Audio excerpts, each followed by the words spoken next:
আসসালামু আলাইকুম বন্ধুরা, আপনারা দেখতেছেন আমাদের এটা কাঁঠাল গাছে অলরেডি কাঁঠাল ছিল। তো এখন কাঁঠাল শেষ, কিন্তু এরপরও ফল আসতেছে কাঁঠাল গাছে। তবে এটা কাঁঠাল না, এই দেখেন ড্রাগন।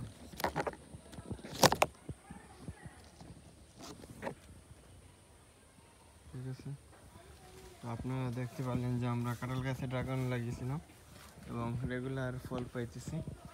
গাছটা ধীরে ধীরে বৃদ্ধি পাইতেছে।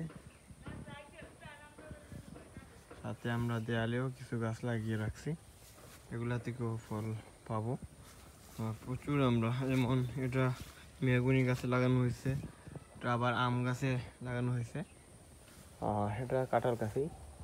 এভাবে ধীরে ধীরে আমরা গাছগুলাতেই সেট আপ করতেছি।